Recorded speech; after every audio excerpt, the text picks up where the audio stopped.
Циклус едукативни емисии кои ќе ги опфатат основните начала за безбедноста на храна и храна на животни, општи и посебни хигиенски барања за храната со цел високо ниво на заштита на здравјето на потрошувачите во однос на храната. Земајќи ја разновидноста при снабдување со храна, вклучувајќи ја и храната со традиционални карактеристики. Кои се неопходните услови да се започне бизнис со храна? Означување, рекламирање и презентирање на храна и многу друго во Безбедна храна, здрава иднина. Со Светлана Коларич. Почитувани слушатели на Радио Слободна Македонија, ви посакувам пријатно попладне. Повторно со вас Светлана Коларич и едукативната емисија Безбедна храна, здрава иднина. Денес имаме наш соговорник, моја драга пријателка, доктор на науки, специјалист по биохемија, госпоѓа Снежана Милковска, единствен аеропалинолог во Република Македонија. И воедно да ја честитам наградата, односно е добитник на наградата за научни достигнувања Мајка Божица од општина Газибаба за 2015 година. Добар ден и добре ни дојдовте. Добар ден и ви благодарам на прекрасните зборови и би сакала да ги поздравам слушателите на Радио Слободна Македонија. Јас доаѓам од Институтот за медицина на трудот, кој е колаборативен центар на светска здравствена и секако и гален центар за алергија и астма, што е особено значајна за оваа проблематика за која ќе зборуваме денес.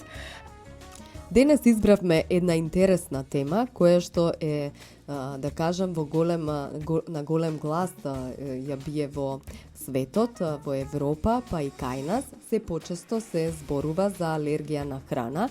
Дали на вистина е честа појавата кај нас?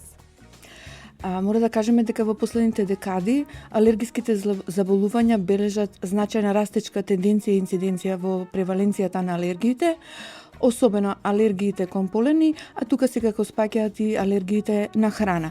Алергијата на храна треба да се свати како еден сериозен здравствен проблем, зашто не само во општата популација тој настанува проблем и во работните места, на пример во пекарските индустрии, прехранбените индустрии, потоа во готварството, куинарството, земјоделството, училиштата и така натаму. Се смета дека 25% од луѓето може би да имаат некаков проблем на храна, што таа може да биде не само од алергоген аспект, туку се случуваат тешки интоксикации, потоа постои интолеранција и така натаму. Но алергијата на храна е во помал процент и се смета дека таа е некаде од 2 до 5% во разлика дали се работи за деца или возрастни. Студијата што ја работевме 2003 со водство на професор Цветанов, констатиравме дека таа се движи 4,2% во Република Македонија, од кои кај децата е 5%, а додека кај возрастните е помалку 3,3%, што значи дека околу 80 на луѓе би биле алергични во Република Македонија. А дали е тоа мал број? И еведен пример за САД.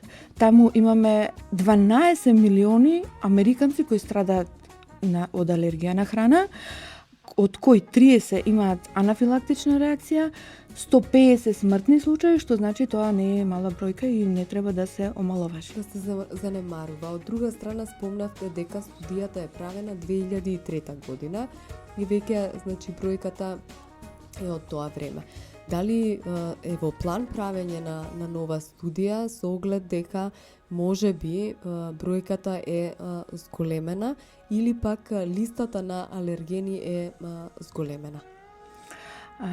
Токму така, ние би сакале да се изведе таа студија, но таа кошта одредена сума пари и ние кажуваме дека е зголемена таа бројка затоа што имаме поголем број на случаи на пациенти во ординациите во Институтот за медицина на трудот, како и во другите ординации каде што овие алергии се тестираат.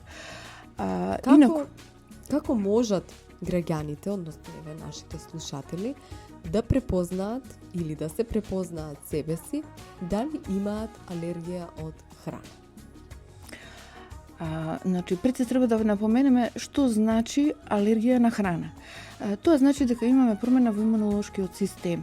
И одредени материи кои организамот нормално, како природни, убиквитарни, постојано ги консумираме или ги имаме во воздухот или водата, ги детектира како свој непријатели.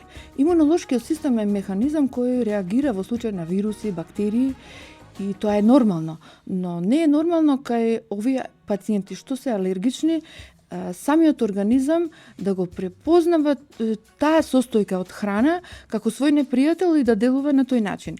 Што се случува? Најголемиот број алергии на храна се поврзани со формирање и создавање на антитела, и тоа се IgE антитела, кои се специфични за одредени видови на храна. Пациентот ќе примети дека нешто му се случува ако е реакцијата блага. Но ако е сосема бурна, верувате, и тој самиот се плаши и навистина брзо одат во ординациите и ги ја добиват соодветната терапија.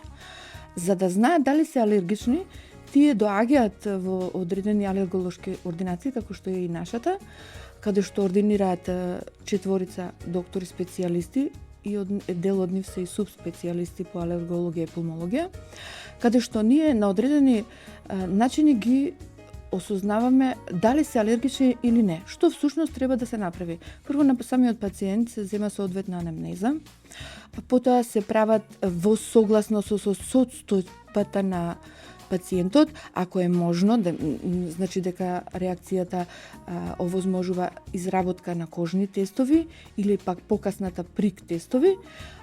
Доколку тоа не е можно, ние изработуваме специфични имуноглобулини и имаме апарати кои определуваме вкупната концентрација на имуноглобулини за да видиме имунолошката состојба на пациентот, а од друга страна специјални кои се тие наменски обработени за да се види дали одреден пациент е алергичен од одреден вид на храна. Значи, ако се работи на алергија на храна од јајца, од млеко, значи најчести кај децата се тие, а додека пак е возрастните доаѓа алергијата на овие лешници, кикирики, јаткасти плодови, алергијата на овошје и зеленчук и алергијата на морски плодови. Тука исто би се надоврзала, значи треба да јадеме природна храна и би кажала дека проектот на владата консумирате македонски производи е оправдано и од овој аспект. После кратката пауза, повторно ќе се вратиме во студиото и ќе продолжиме на темата алергени во храна. Повторно сме во студиото на Радио Слободна Македонија. Денешен мој соговорник е доктор на науки, специјалист по биохемија, госпоѓа Снежана Милковска. Во претходниот дел спомнавте за некои видови на алергени, кои што се јавуваат и предизвикуваат алергија, дел од нив кај дечињата, дел кај повозрастните лица. Да видиме кои се на вистина алергени присутни во храната. Пред се зборувам за храна која што се сретнува во Република Македонија. Значи, ние рековме дека храната содржи најчесто протеини кои се развиваат антитела. Најзначајни алергогени ги спомнавме, но можеме да кажеме дека секогаш не учествува целокупниот протеин. Понекогаш може да учествуваат во самата алергија само одредени секвенции. Најчесто тоа се 8 или повеќе субсеквенции од аминокиселини кои може да го направат тоа или пак одредени епитопи кои може да ја предизвикаат самата алергија. Карактеристичен пример за тоа е вкрстената хиперреактивност. Имаме случаи на пациенти кои имаат орален алергиски синдром. Тоа значи дека алергични на бреза или на полен од бреза или на полени од останатите треви би можело да даде вкрстена хиперреактивност и кон храна и тоа точно се знае дека овој вид од брезата БЕТ-В1 е врзан со алергија на храна или пак на целер, а од друга страна пак алергичните на дерматофагоиди, тоа се микрокрлежи, со присуството на тропомиозинот, која е слична структура како и во мекотелите, морските плодови, и оттаму доаѓа причината што тие се алергии почести. Токму така. Дали е тоа лесно за детектирање со тестовите и раздвојување? Дали станува збор за алергија од, спомнавте, бреза и спомнавте протеини од храна? Значи, детектирањето е многу лесно кога се работи за одредени секвенции кои се веќе познати. Значи, одредени кожни тестови или пак специфични имуноглобулини со рида скрин тестот го работиме ние, можеме точно да утврдиме на кој алерген ако точно се знае причината, но понекогаш се случува да пациентот има проблеми, например од јаготка. Но кога го тестираме на јагода може да се појави дека тој нема алергија, а всушност ги има проблемите. Тие може да потекнуваат и од други состојки што во јаготката се случајно најдени. Што значи тоа? Може да биде генетски модифицирана јаготка, може да биде прскана со пестициди и кои може да допринесат да или пак во храната да се додадат некои адитиви и да тогаш се појави алергија и кон нив. Значи, кожните тестови и специфичните имуноглобулини ни даваат точна информација ако се работи за алерген кој потекнува од самиот производ, например, јајце, млеко, морски плодови, кикирики, лешници и така натаму. Тоа многу лесно се детектира со овие два теста. Кои се најчести знаци за препознавање и за колку време се појавуваат после јадење на одреден вид на храна? Значи, многу е битно каква е реакцијата и за каков алерген се работи и во кој период е внесен во организмот. И дали тој е обработен херметички. Значи, дали е варен, дали на тој начин ја раздробува структурата и така натаму.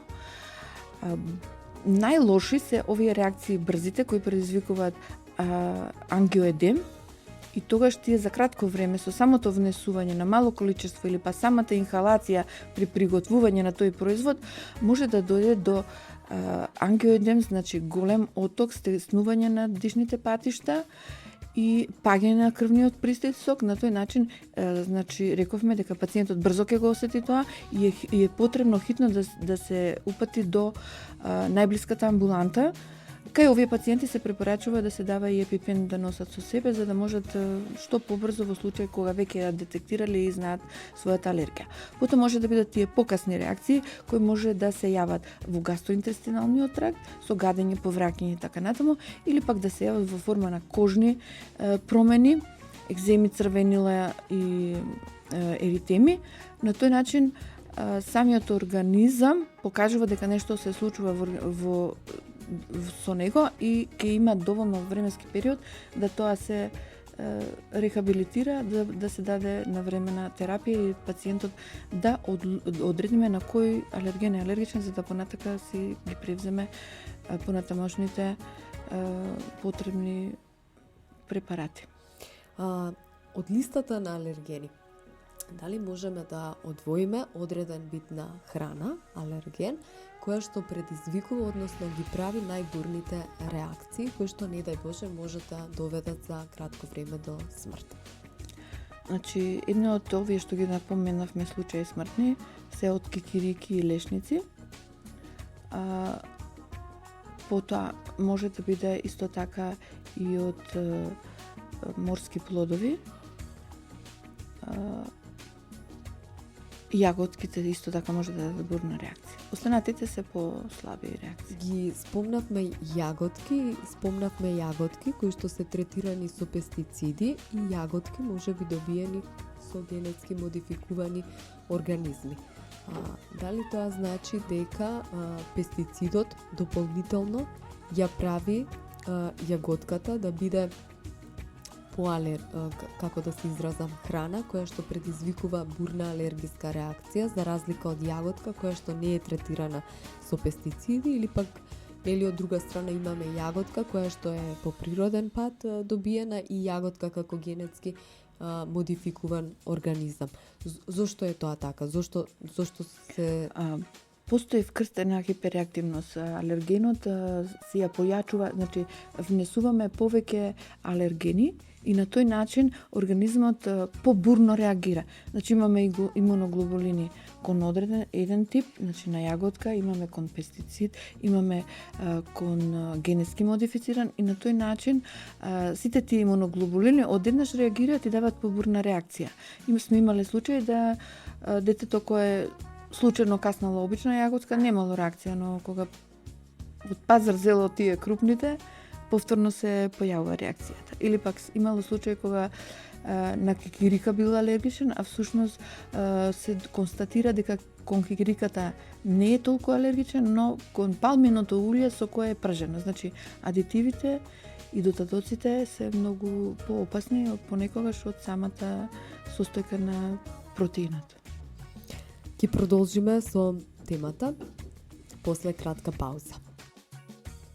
Продолжуваме со темата алергени, кои што преку храната прават бурни алергиски реакции кај луѓето, односно кај потрошувачите.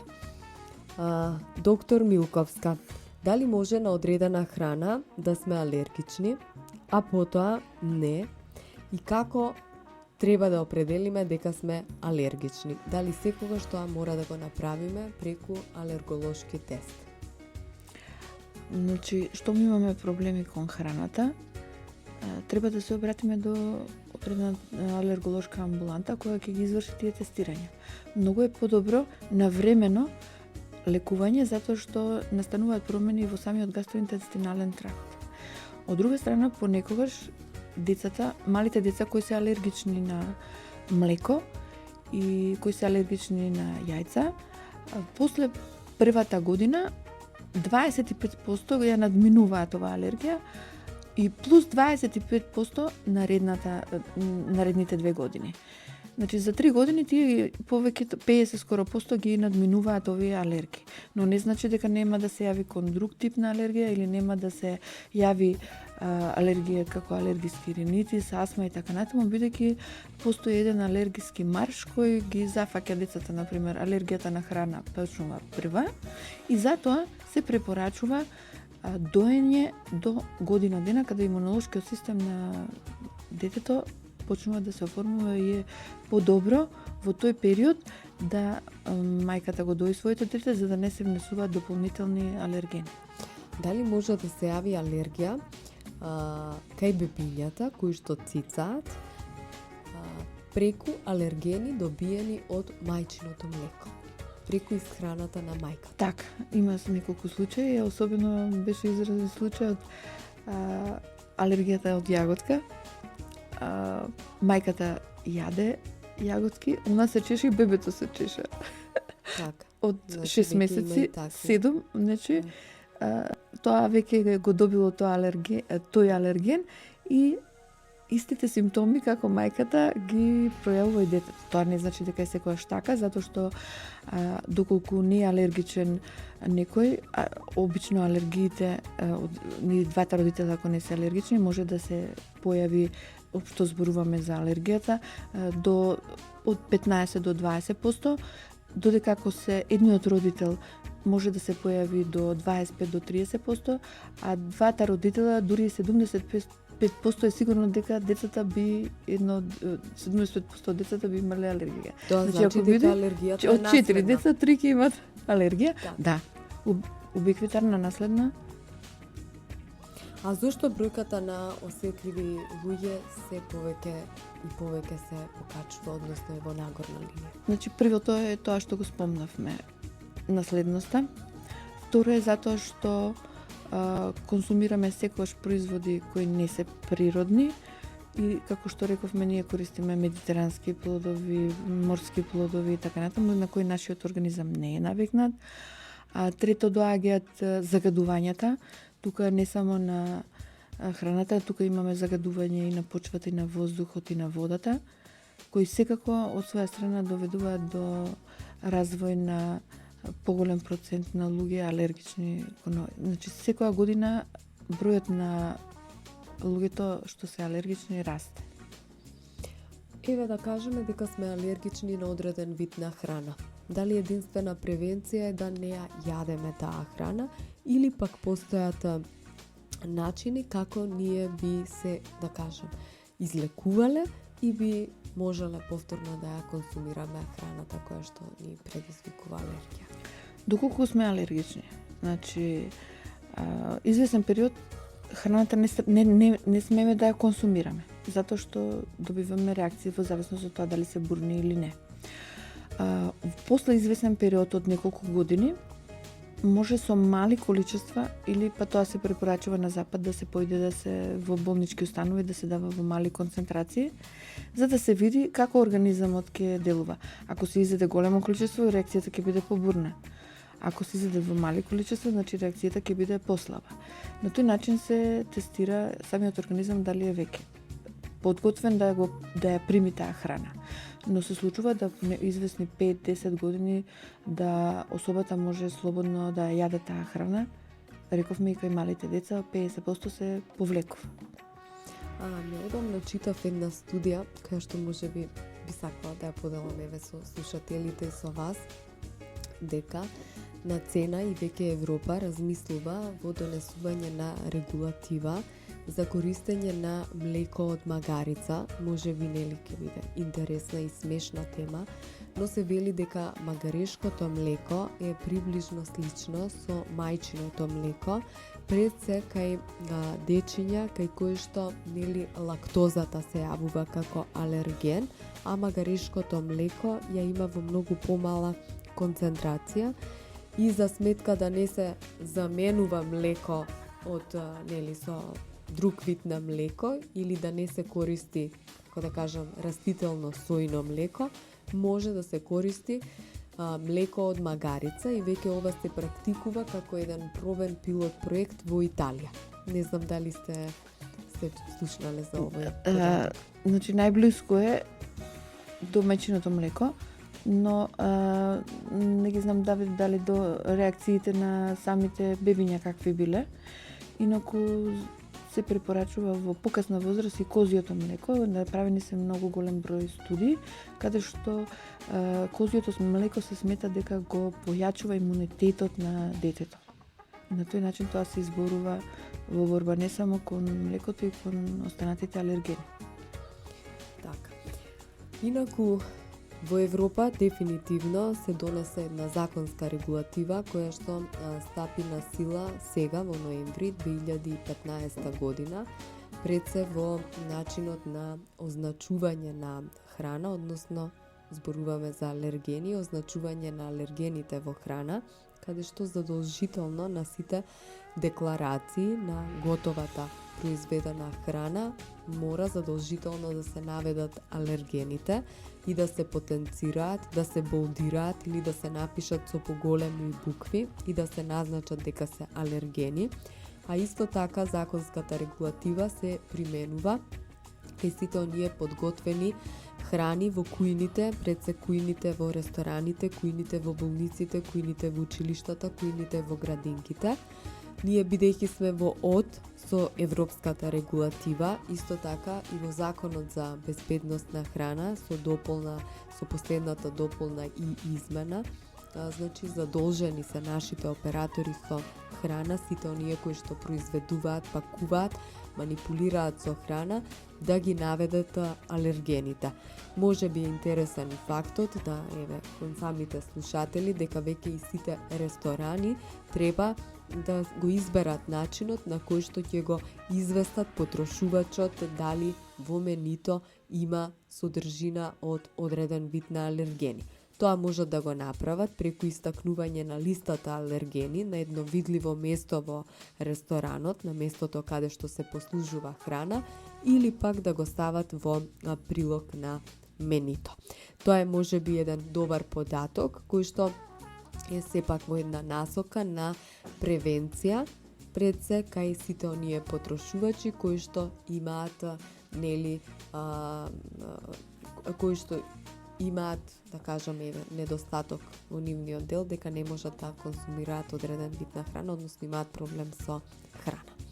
Да, исто има и студија, еве имаше исто брошура една од Нов Зеланд, каде точно е наведено дека секој потрошувач, доколку не му е назначено нешто, а имал проблеми, законски ќе одговарат производителот за нанесената штета. Значи, и кај нас ке треба. Инаку се едуцираат тие што во моментот можеби ресторанот не е наведен тој алерген на кој е алергичен, секогаш самиот ги едуцираме пациентите самите да си знаат што треба да побараат во ресторан. Значи во ресторанот секогаш ќе назначат и да проверат не само што ќе му кажат во менито што треба, туку и секогаш да проверат да за секој случај да не се заборавило или да не се случајно не разбрал келнерот или тој што веќе го припремал менито. И кај тие дечиња препорачуваме да не носат, да се носат од дома храна, затоа што може и самиот прибор при припрема, при подготовка, при испарување, затоа и во производот мора да стои минимални концентрации, да се знае точно, например, нема состојка јајце, но минимални концентрации може да постојат од јајце, млеко и така натаму, за да самиот пациент знае дека навистина не смее да го користи тој производ, затоа што рековме дека во некој случај и во тргови може да дојде до катастрофални последици. Ќе направиме повторно кратка пауза и ќе се вратиме во студиото на Радио Слободна Македонија. Продолжуваме со последниот дел од емисијата Безбедна храна, здрава иднина. Денешен мој соговорник е доктор на науки, специјалист по биохемија, госпоѓа Снежана Милковска. Последниот дел од емисијата ви го давам токму вас. Вие сте во студиото на Радио Слободна Македонија, од другата страна се нашите слушатели. Кои се вашите препораки во однос на алергиите од храна?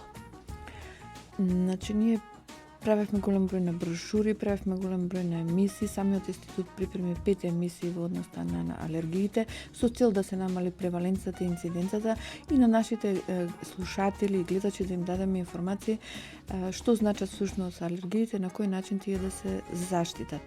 Пред се, кога станува збор за алергија на храна, основната препорака е доење од 6 до 12 месеци на нашите бебиња. Тоа е основното што го препорачуваме кај мајките. Второ, консумирање на природна храна и, како што рековме, од македонско потекло, помалку употреба минимална на конзерванси, на вештачки бои, адитиви, особено сулфати 220-228. Не ги препорачуваме генетски модифицираните производи и секако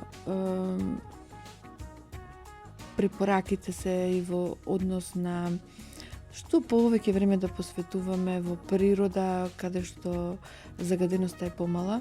Значи, во овој период, особено во градот, загаденоста е малце поголема.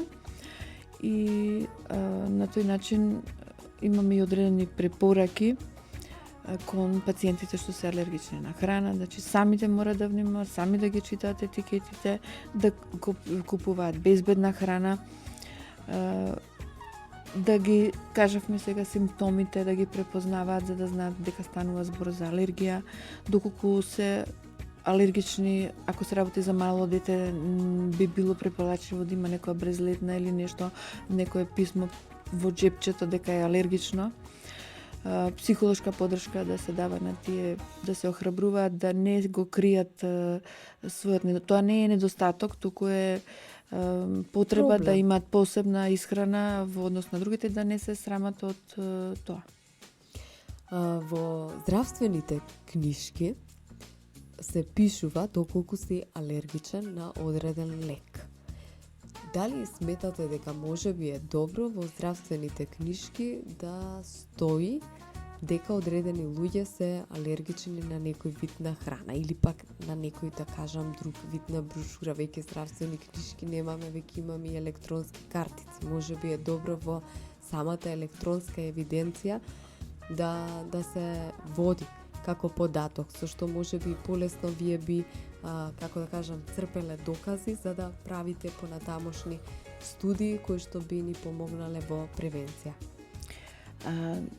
Добар е тоа пример и сметаме дека и ќе мора понатака така да се води.